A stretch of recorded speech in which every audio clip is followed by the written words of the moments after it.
Hello punters and welcome to The Leg Up. I'm Nick Lloyd, joined by Blake Johnston, presented by our good friends over at UPC Showdown. Blake, we're a man down. We are a man down. We are. We're a two-man team.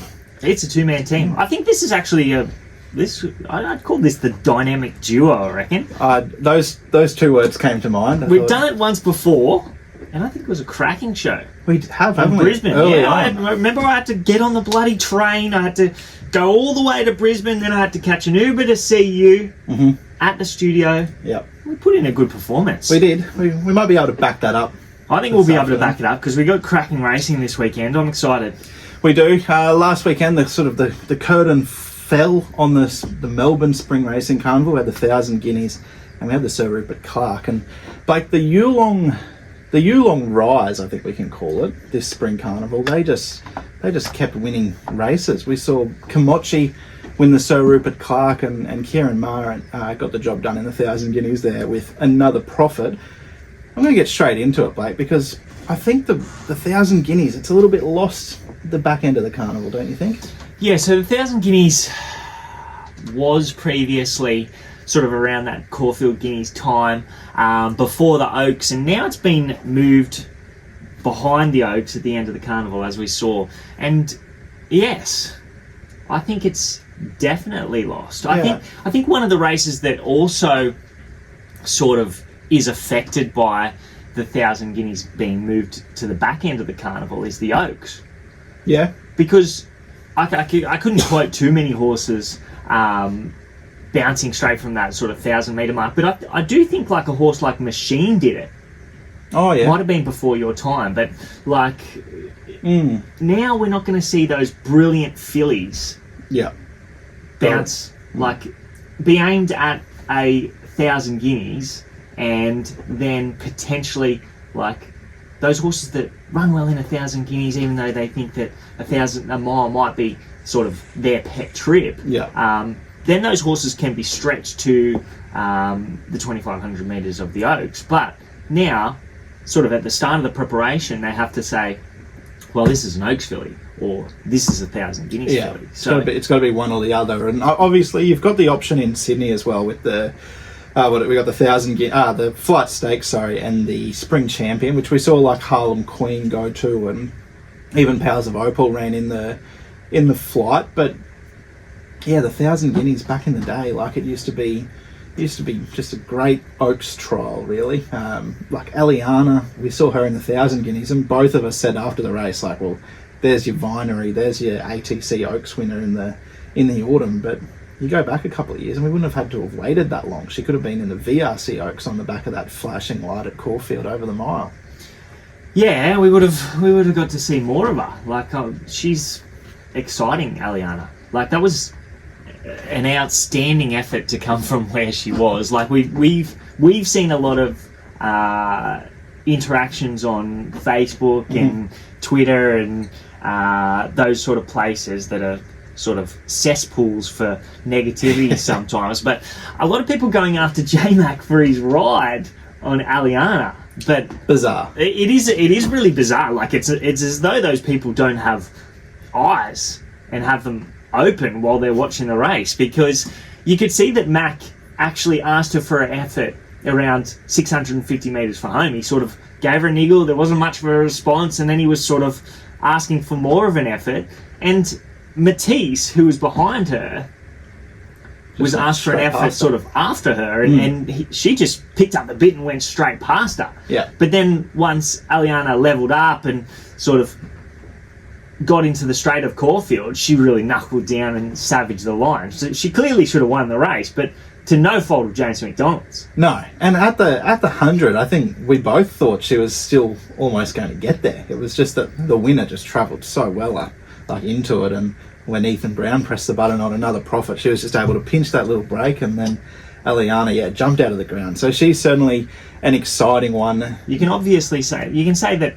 she's going to be the best filly to come out of that race. But I do think that the stretching out of the 3-year-old fillies races, it's detrimental to the entirety of the top level races over this sort of spring period. It's for sure. Detrimental to the 1,000 Guineas. It's detrimental to the flight stakes, and it's detrimental to the Oaks. Yeah. Imagine if that 1,000 Guineas was 2 weeks after the flight stakes, we'd probably see Lady Shenandoah go there, and she's got all the X factor in the world, and then we see those horses push on and get out over a little bit further in the Oaks. But and we only saw a small but select field in the flight stakes as well. 6 or 7 in the end, and wasn't it? It was the favourite came out the morning of.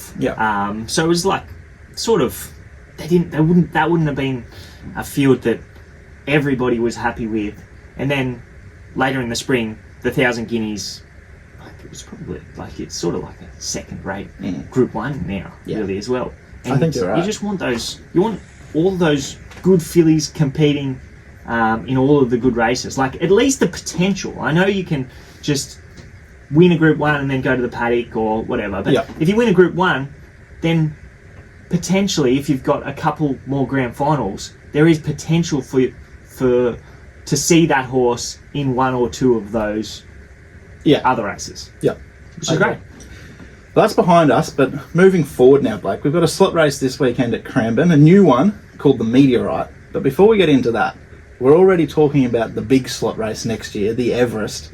A horse from Hong Kong called Ka Ying Rising. Does he just have a mortgage on the Everest? I think he's rated the world's best sprinter. David Hayes trains him, Zach Purden rides him, and he smashed a track record on, I think it was Sunday afternoon. So he's your favourite, 12 months out, $5. I don't think we've seen one this short in an Everest for a long time, this far out. I'm trying to find an Everest market. So he's favourite. He's favourite, and I think it was then like maybe Switzerland, Sunshine in Paris after her win in the Champions Sprint last week. She's sort of up there about somewhere. But I don't know too much about him. But what I do know is that our sprinting ranks are quite shallow. Yeah, I'd say they're almost at an all-time low. All-time low. That's hard. That's hard to say, an all-time low. But at least the last 10 years, like since the Everest has been around, I think this year's was the weakest. I think we've seen. I think so. I think so. I think these are the weakest sprinters we've seen in a long time, and there's not much between them. We saw that. On Champions Day, when sort of Bella Nipotina's been the dominant one this preparation, but a horse like Sunshine in Paris could come out and win it and get a Group 1 as well. We don't have a dominant sprinter, so if this horse comes out, he's potentially got a couple of lengths on our horses. I'm not sure, but Zach seems to think that he's a very good horse, and there was some conversation around about Zach potentially hanging up the boots in the near future at the end of this season, etc., etc. But Zach's already come out and said that potentially this horse is the horse that keeps him in the saddle. So that is a good indication that this is a very good horse. I think it's what the Everest needs as well, because we've sort of, I think early on, Coolmore might have bought out like US Navy flag, and I think maybe 10 Sovereigns was another one that they bought out, the UK sprinters, and we know that our Aussie sprinters have got panels on we got panels on them. I'm not sure if we got panels on them at the moment, but probably not, but I don't think we've got panels on this bloke. So if he were to come, I think he'd be I could be wrong, but I think he'd be the third international to come out for an Everest, and finally they'd have one that would be what was that mare that went over and won over at Royal Ascot? Like Asfoora. Yeah, so we've still got panels on her. Yeah, we've still got 100%, because she's not, she's a B grader over here. Yeah, she's a B grader over here. I think she got beat by Uncommon James, didn't she? Yeah, she did. So we've still got panels on. We've got the best sprinters in the world, so I want to see more horses come over here and take us on in a $20 million race. 100%. When he's already the world's best sprinter without a Group 1 win next to his name, mind you. I think you'll probably get that in a fortnight's time. But yeah, he's 100% the right horse to bring out here for an Everest, Blake. We'll get into the Meteorite and the Cranbourne Cup, but before we do, we're going to head to an ad break, and on the other side, we'll chat some feature racing at Cranbourne. Welcome back to the show. We are the Leg Up, brought to you by UPC Showdown. And Blake, they have got some big showdowns happening this weekend. We've got a Friday night showdown, Moonee Valley.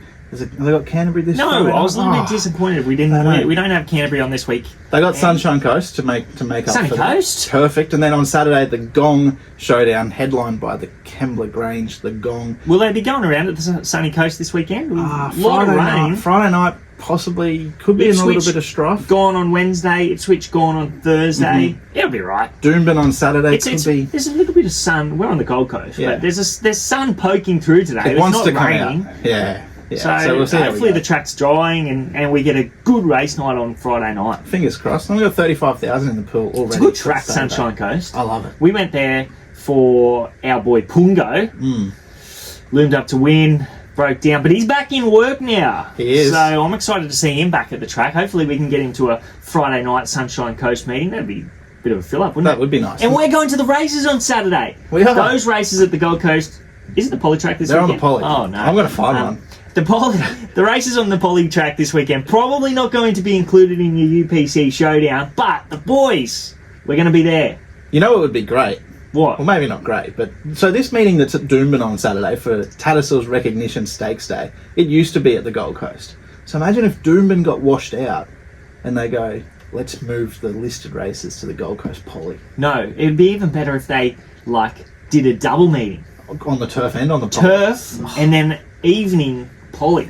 Turn the lights on, you reckon? Yeah. Now we're talking. When we went to have they had a night meeting there yet? They had one, I think, where it was like the last race might have been under lights. Okay, yeah. Well, when we went, I got invited to the awards night where Adam Campton won, who's my cousin, won the Trainer of the Year. Yes. And they had the lights on. Oh, look beautiful. Yeah, I'm looking forward to it. I think the Friday night before Magic Millions, there's a $3 million 3-year-old slot race or something. Whew. We'll be there. Yeah, maybe we get a slot. Hopefully we'll get one in it. Yeah.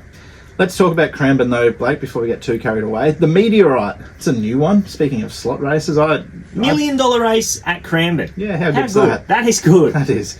And I tell you what, it's not a bad field. Like, we don't have... Maybe we got Group 1 horses. No, it's a future Group 1 horses. This is a good field. Yeah, there's some really nice sort of up-and-coming horses. Arkansas Kid, Barrackeel, Nadal was a little bit stiff. I think it was on Oaks Day. Have you had a chance to have a good look at this, or are you going to use that Adam Campton, or ex-Adam Campton, and roll into Big D? Yeah, I've had a little bit of a look.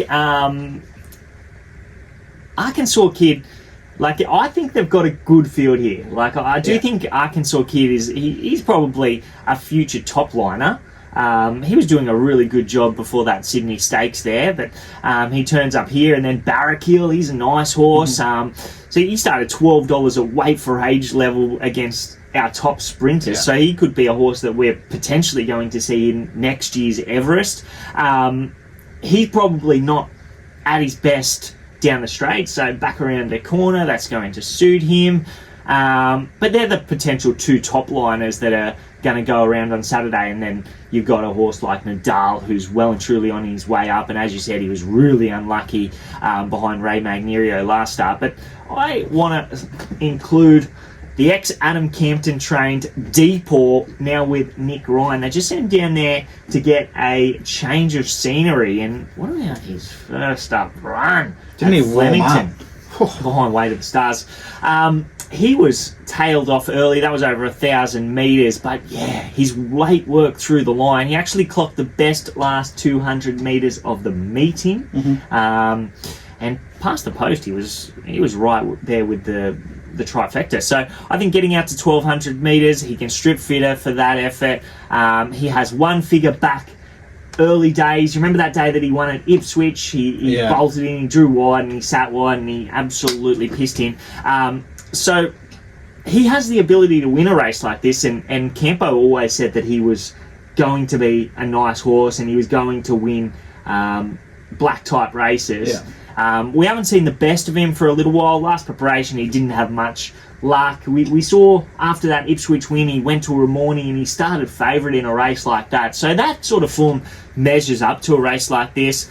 Best last 200 metres of the meeting first up, steps to 1,200 metres, good draw, settles closer. I think he'll run a race. Yeah, well, the way he finished off first up, you've got to probably respect a horse like him. I'm going to go a little bit wide as well for the sake of the UPC Showdown on Saturday. I'm going to go horse number 8, Robrick, for Mick Price and Michael Kent Jr. Robbie. I actually had him in my showdown that day behind Ray Magnerio at $18. I thought he was going to win. I was cheering him. He got close. But trained locally on track, so you'd reckon that they've probably had this race in the back of their mind for a little while with him to lob here only third up. Definitely. Yeah, that's something you got to look for on these provincial tracks. Yeah, the locals. The locals, this is their day. Yeah. This is grand final day for a heap of their horses. This was third up. Exactly. You might have found one here. Yeah, might have. But I think, I think he meets Ray Magnerio maybe half a kilo worse off for narrowly missing him, but finished alongside Front Page. They dead heated for second. Those two. Front Page would be single figures in a race like this. I think he's always just been a really nice horse. Like, you go back, I think, a few runs as a 3 and 4 year old behind Estriella down the straight at Flemington. Split Estriella and Cabalus in an English sprint. And then he started $3.80 in a Derby Munro at Rose Hill. So I think he's the sort of horse that can find his best here and maybe surprise a few at big odds. But I do think, like, the top of the market, Barraquil, he's going to be hard to beat coming out of the Champions Sprint. Well, they're all going to be like those sort of horses are really well placed in a race like this. Yeah, and the horse like Barraquil, who's favourite? He is. He's favourite. Yeah. Deserving favourite. Yeah, 100%. Do you want to talk about the Cranbourne Cup while we're down that way? Race 9? We can have a little trickle. 1,600 metres. I think, who have we got at the top of the market? It's a wild night. There's Kiwi. Yeah, I beat home Le Creek last start. That's what I looked at as well. Like, he's got a real good winning record. He's won 8 from 15. Yeah. They land Shin. He's drawn good. He's got the better of Le Creek last start. Yeah. He won well there too. Le Creek, she started favourite in an Empire Rose, I reckon, a couple of years ago. She won a good race in Queensland. Eagle Farm, one of those good races. So she measures up to a race like this. I think he's going to be hard enough to beat. I think Globe is the one that is ready to peak third up. Like, he returned well from a long spell. The market suggested that he was going to need that run. He was sort of there and he blew out late, and then he did very similar second up. He led at a fast tempo, and the run-ons were too good for him over the concluding stages. But now he's third up from that long spell. It's his second go over 1,600 metres. There doesn't look to be too much speed engaged here, so he'll put himself on speed, and I reckon he's just about to regain his best.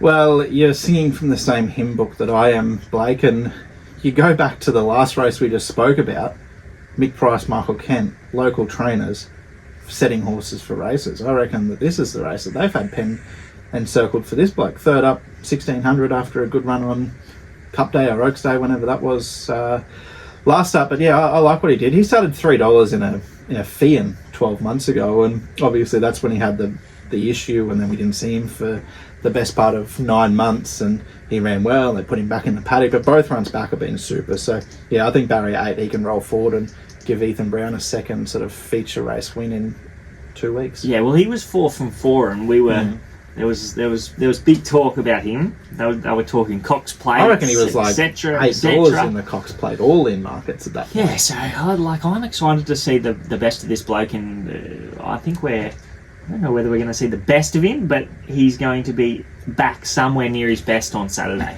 Yeah, I think so. I'm looking forward to it. Cranbourne, it's a tough day of racing, but Cranbourne, Kembla Grange, the sort of your big tracks and your main sort of feature metro meetings. I love these. I love these standalone meetings. Yeah, they're like I've had good success at them in the past, and you sort of can find.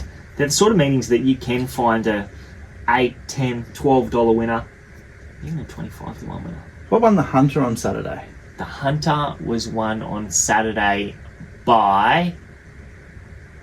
Briasa. Briasa. Yeah. Yeah, he's a good horse. Yeah, he is good, isn't he? Everest next year. You reckon? Yeah, potentially that's what they're talking. But, like... I've got him... He could be unbeaten. Yeah. So he's a very, very good horse. And sort of the pattern wasn't with him on Saturday. He sat wide.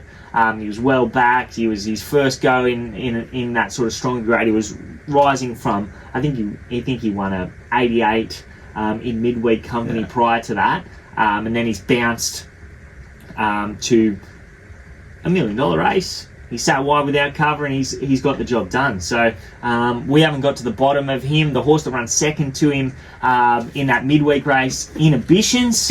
There was no change. What did she do in the last race? She ran second. Okay. She was well supported. They parked her outside the leader. He was too strong. Isaiah, the two horses we spoke about, Isaiah and Inhibition, they've run 1-2, so we should have took the Quinella. But I was a little like, there was no change of tactics for Inhibitions. No, it's annoying. That I couldn't see. I was waiting for a change of tactics. You wanted one? I wanted a change of tactics, and they just bounce her out, put her outside the lead, and she runs well. I'm glad they didn't put out the change of tactics, because I would have backed her and she would have run second. So, thanks for the favour, but it'd be nice to know in future. It would. I'm a little bit dirty that Briasa went to the Hunter, because I had my black book note next to him is lightweight Stradbroke chance in 2025. He still might be. He could well be. But now that he's won the Hunter, goodbye price. And we know that Stradbroke form is Everest form. It's Everest form now. We keep saying so that. maybe that's the way. Maybe it's the way.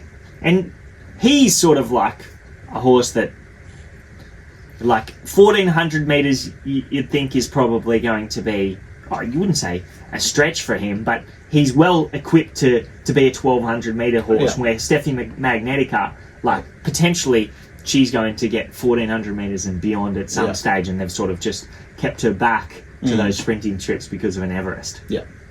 Look forward to it. On the other side of this break, Blake, I've seen you in a bit of a Facebook comments war. We're going to get stuck into that after this break.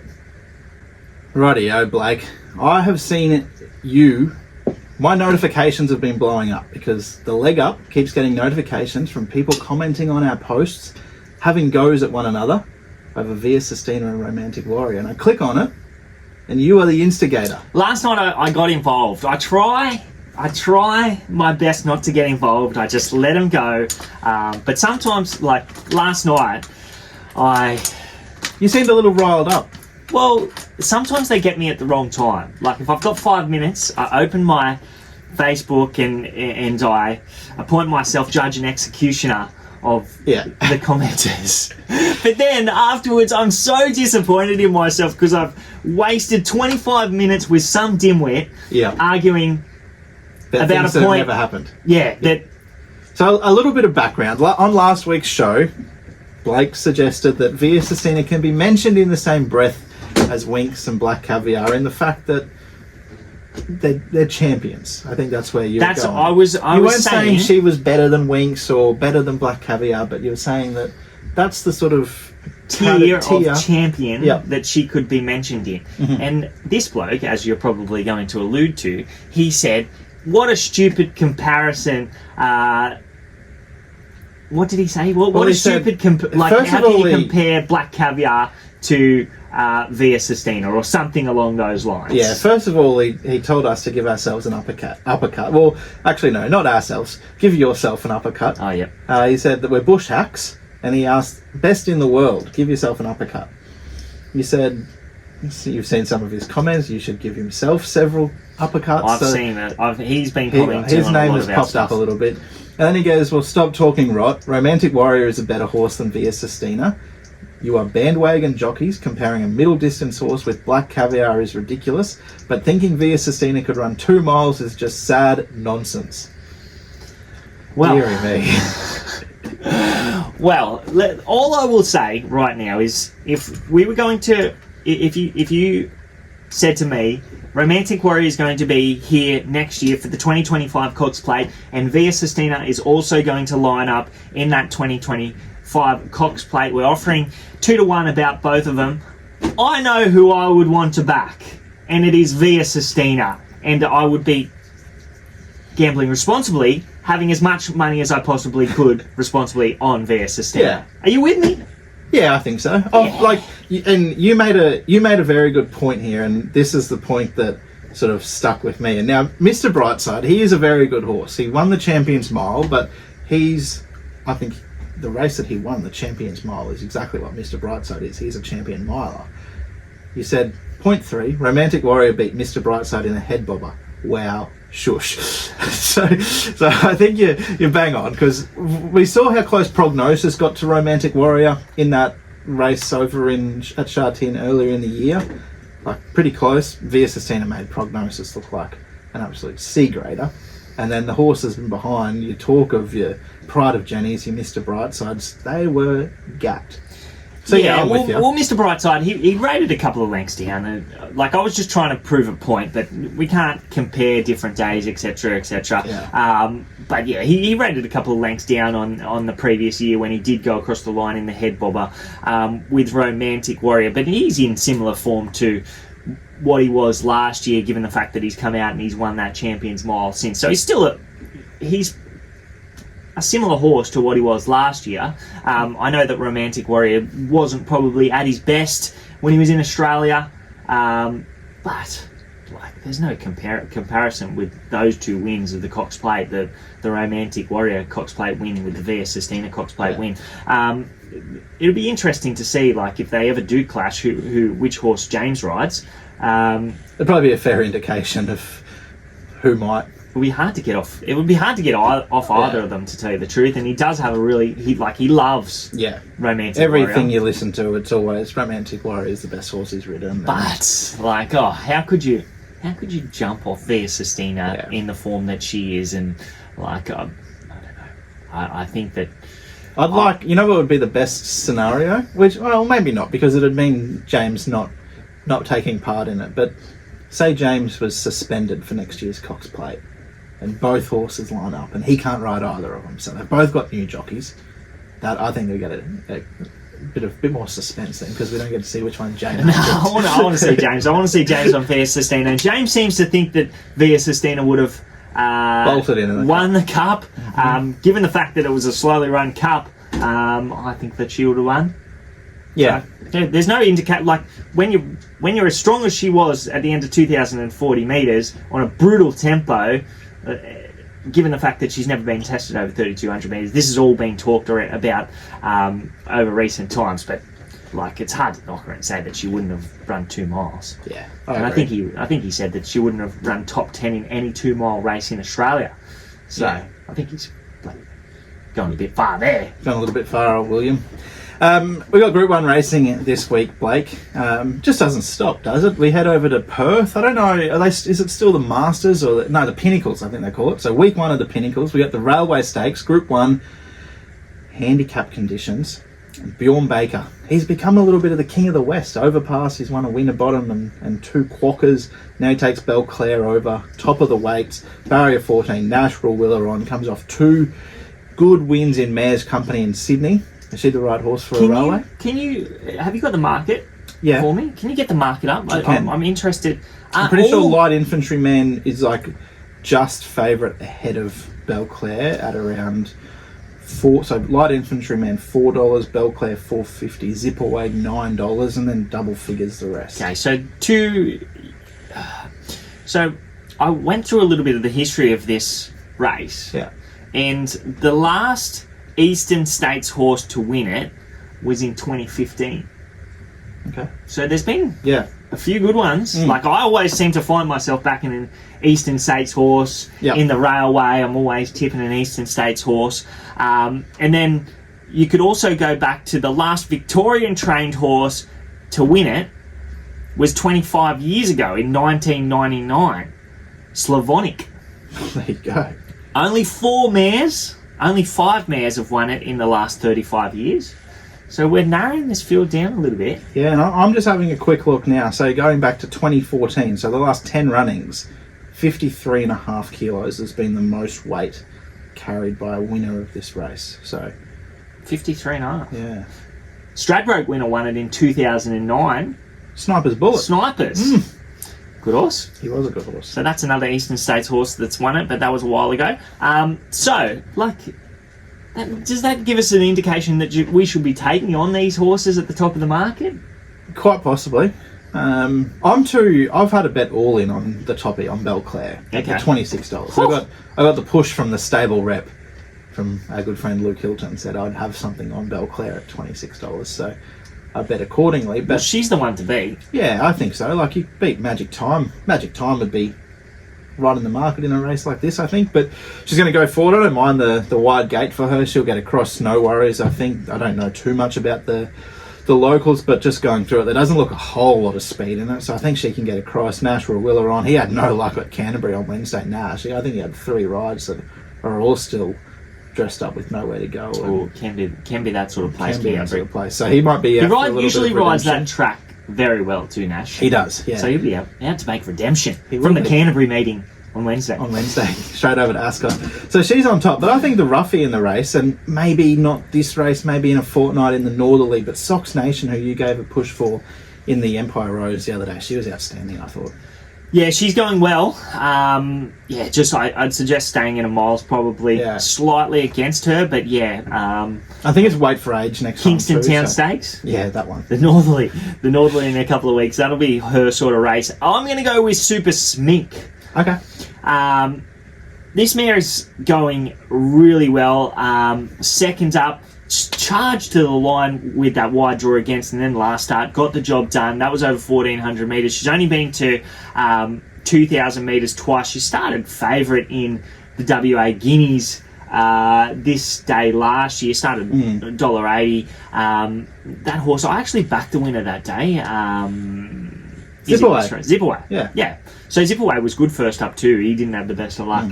But yeah, I remember I took like $26 him, and then he started like $18. I thought he was going to get right in, but then he drew wide and got the job done though. So happy with that futures bet. But Super Smink started much shorter than him in the market, and then she's back in good order, gets back to a mile. I don't think that's going to be a problem. So I'm looking at the WA horses for mine. I'm going to take on those Eastern Raiders. Okay. I like it. We got one more feature race to talk about at Kembla Grange, the Gong. We might talk about on the other side of the break, and we've got a couple of best bets from the two of us as well, so stay tuned. Welcome back to the show, Blake. Let's get stuck into the highlight of Saturday's UPC, the Gong Showdown. The Gong, Kembla Grange, 1,600 metres, plenty of prize money up for grabs this weekend. Have you found one that you're going to be putting in your showdown? Yeah, I actually love this meeting. Kembla Grange. I got really fond memories of this race because I think 2 or 3 years ago, Rigadini won it. He did. And I think I took about $13. He started $6.50. I was in the fetal position at one stage because he was like 6 wide. Yeah, he was never on the track. And then at the furlong, he's just loomed up and he's put him away. So, I got fond memories of this race. I didn't find last year's winner in Detonator Jack. A lot of people did. I think the blinkers went on him for that run. Yeah, was it wet track too that day? I think it was a heavy 8 last year.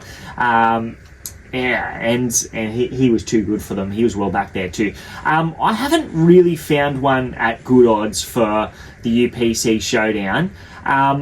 I think Gringotts is going to be really hard to beat here. I know that he's at the top of the market, $5, but he still gives me nightmares, this horse, because I was on him first up when he was well supported in that Bill Ritchie, and he was an absolute moral beaten. And then he had his chance second up, but he exploded third up when getting out to a mile in that big dance. He worked from a really wide draw to get onto a really hot speed, gave a good kick, and I know that he's getting up in the weights, he draws wide here, but I think there's less speed in this race. Yeah. He's going to work across from that wide draw. He's going to put himself on speed. He's only 4th up, so that big dance might not have even been his peak run. This could be his peak run. So I think he is deserving of being at the top of the market, and I think he's going to be hard enough to beat. The one that I will be putting in my UPC Showdown, if he gets into the field, he's the first emergency King of the Castle. I think this bloke is going really well. He won the benchmark 88 over this trip on this day last year. This time, they're looking to get him into the big dance. He draws low. He'll go forward. Last start, I know it was only in benchmark 88 grade, but he carried 62.5 kilos. He drops to 53 kilos here, so that's that 9.5 kilos. He'll land right behind the lead speed, and if Gringotts is a little bit vulnerable late, this horse is third up, and he's going to relish getting to a mile. He's going to be hard to hold out. Yep, I like King of the Castle if he gets in. Interesting, he's $12 in this race, and he can get $14 in the benchmark 88 if he doesn't get a run. He doesn't have a jockey. And he's got a big weight. 62.5 or something. 63. 63. Yeah, boys. I thought he could run a cheeky race. I think that they probably suspect that he's going to sneak into the gong. I think there's a few maybe dual acceptors across Cranbourne Cup as well. You got Lions Roar doesn't have a rider, so maybe they're going to pull him out. Yeah, potentially. We're going to head up the highway now. We haven't actually got. We don't know if this race will be in the showdown yet, but listed racing at Doomben. Give us something, boys. So we're going to go to race number 8 at Doomben on Saturday, and we're with horse number 11, Saltaire, for Tony Golan and Melbourne Cup winning jockey Robbie Dolan aboard. Dolan let you down last week, didn't he? Was that last week or was that the week He's let before? me down before. It was after the Melbourne Cup because. Oh yeah, remember? Yeah, it was at it was the Thursday. And your horse won on Saturday. What was that horse? Nicky Spur. You would have been tipping him on this show a couple of weeks ago. I did tip him on the show a couple of weeks ago. What price was it then? $3.20. $3.20. It was $9 at Newcastle. Yeah, $9. He was well back there too. I think he actually started like $6.50, and I think much better was bet during the week about him. Yeah. They got into it. Form, eh? Yep, that's right. But Saltaire, Blake. So this mare, she's only had one run for Tony Golan in Queensland, and I thought she was really good against the pattern at Doomben, first up behind Tiger Shark. She just got a long way back. She hit the line nicely. She just sort of peaked on a run late. She's been back to the trials. She won that. Did it in really fine style, and now she lobs here, second up, 1,200 metres, heavy track suits. She was placed in a Group 3 as a 2-year-old on a heavy 8 behind like Libertad or one of those horses in a kindergarten stakes. I just think barrier 4 with good speed engaged here, she can just be midfield, stalking, come to the middle of the track, which I think will be the place to be, and over the top of them, Saltaire. Okay. You got one more for us at probably going to be the last leg of the showdown. I like this race. I wish they'd put a rider on Ironman, because he's a horse at the top of the market that I'm pretty keen to take on. He's deep into his preparation. He's not all that well in at the weights. So happy enough to take him on. The two that I want to take him on with, Starman. Yep, so this is Kembla Grange race 10. Kembla Grange race 10. He hasn't won for 1,049 days, but I think he gets his chance. I thought he was really good first up. He got back and he hit the line nicely. That was over 1,200 metres. He stays at 1,200 metres here. He gets the low draw, and when Chris Waller goes for Benjamin Osmond from a low draw, you like that? I like it. I think that this horse is going to improve second up. He meets Ironman 6 kilos better. That's if they don't claim on Ironman, because he doesn't have a rider on him at the moment. But he meets him 6 kilos better, so he's in really well at the weights. He has a habit of improving second up. He gets the right run behind the lead speed, and I think that he can win at he's around $9 at the moment, but I think he'll start shorter than that, despite the fact that he hasn't won in a long time and has a poor winning record. And the other one I want to play in the race, he's been one of mine in the past, Noble Soldier. Yeah. This bloke is going well. So if you look at the comments in the best bets, sums it up pretty well in his last 4 runs. Not the clearest path, margin unfair, no run vital stage, and then it's got inconclusive first up here. But I don't think it was inconclusive. I think he was going to be right in the finish there, and he just never got a crack at them. This is his home track. This would be grand final day for him. Rachel King takes over. He's just going to have to find a back, and he's going to run on at big odds. I think he's about $41. Luke Price was on the radio this morning tipping him up as well, saying that he's flying below the radar.